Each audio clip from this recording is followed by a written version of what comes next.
Hey guys, Bostonian Critic here, and yesterday I saw a pretty shitty live-action Disney film on Disney Plus, Artemis Fowl. Oh, and it is one of the most disappointing movies I've seen in my life. It's not one of the worst movies I've ever seen in my life, but this movie was stupid, lazy, and terrible. Well, so yeah, it's a terrible movie. Oh my god. I wasn't super excited about this film, but I thought it looked alright. I thought it looked like a cute, like a cool, fun movie. Some things are kind of cool, but the but the story itself is a massive mess. The film is as well is a gigantic, a cluttered, unfocused mess. It's about a kid named Artemis Fowl Jr. who is trying to find his father. Well, basically in his home. Oh, because his father, played by Colin Farrell, has been captured by this silhouetted, whatever you call it, villain, which I don't even care about. Oh, but this screenslaver or voice, well, yeah, you know, screenslaver from The Incredibles 2. Oh, friggin', ugh. But that's going on out of no, well, the beginning part of the film starts off with a Hagrid ripoff played by Josh Gad. Yeah, Olaf himself from Frozen, who his voice gets.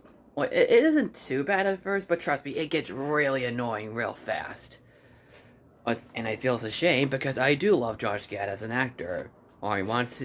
I mean, hell, Frozen is his best character. Olaf is his best character.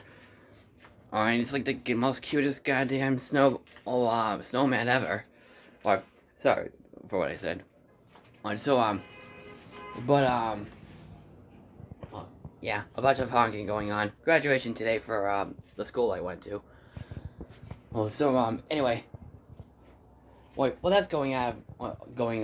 Oh, we see an underground world where the fairies and fantasy creatures would live in, which I have to admit, that's one of the cool things about this film.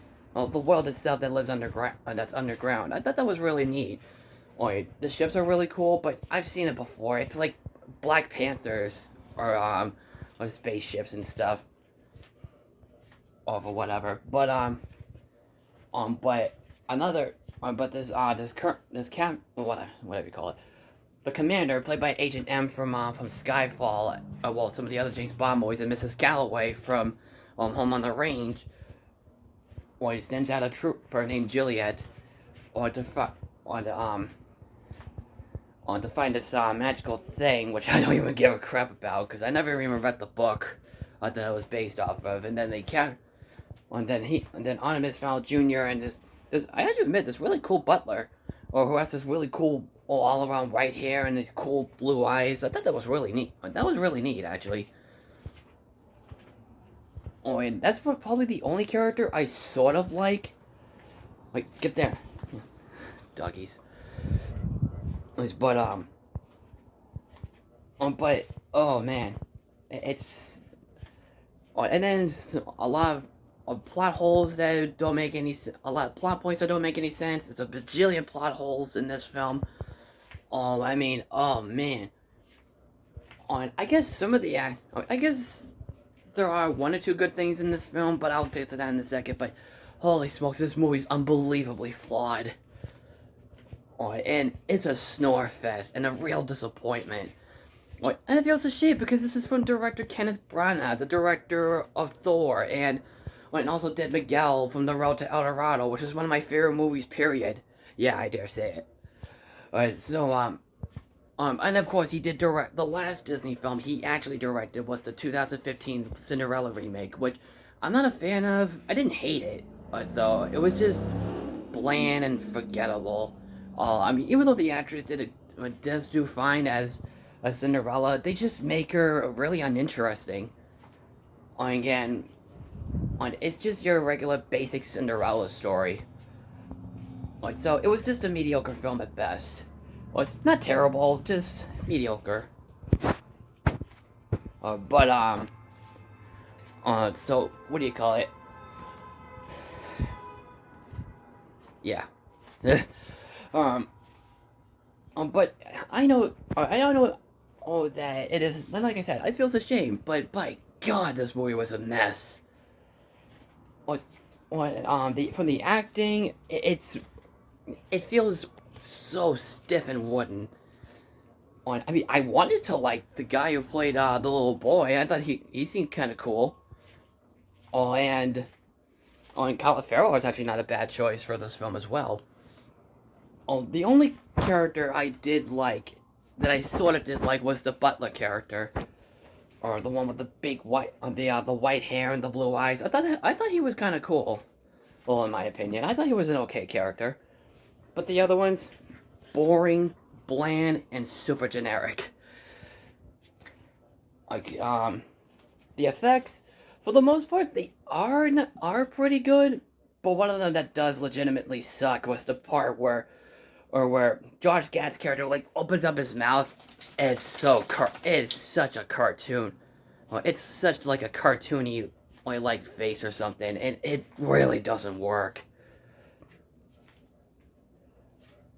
Like, I mean, jeez. And plus the editing and the pacing in this film is terrible. And the writing and stuff is so bad as well. I mean, like, there are one or two good things about this film. And like I said, the butler and the effects are kind of cool as well. For the most part, but everything else is just so boring. I don't even care about all these characters. They're just, well, except for the butler character, but they're just so forgettable. And I can just go on and why this movie really sucks, because it's a shitty movie. And I really wanted to like it. But like I said, it's nowhere as bad as, like, The Wrong Missy, and it's not like it was a super annoying film. It just seems like a big missed opportunity for, like, especially for a Disney film like this. I mean, when I saw the trailers, I thought it looked okay. I thought it looked like a cool, fun action film.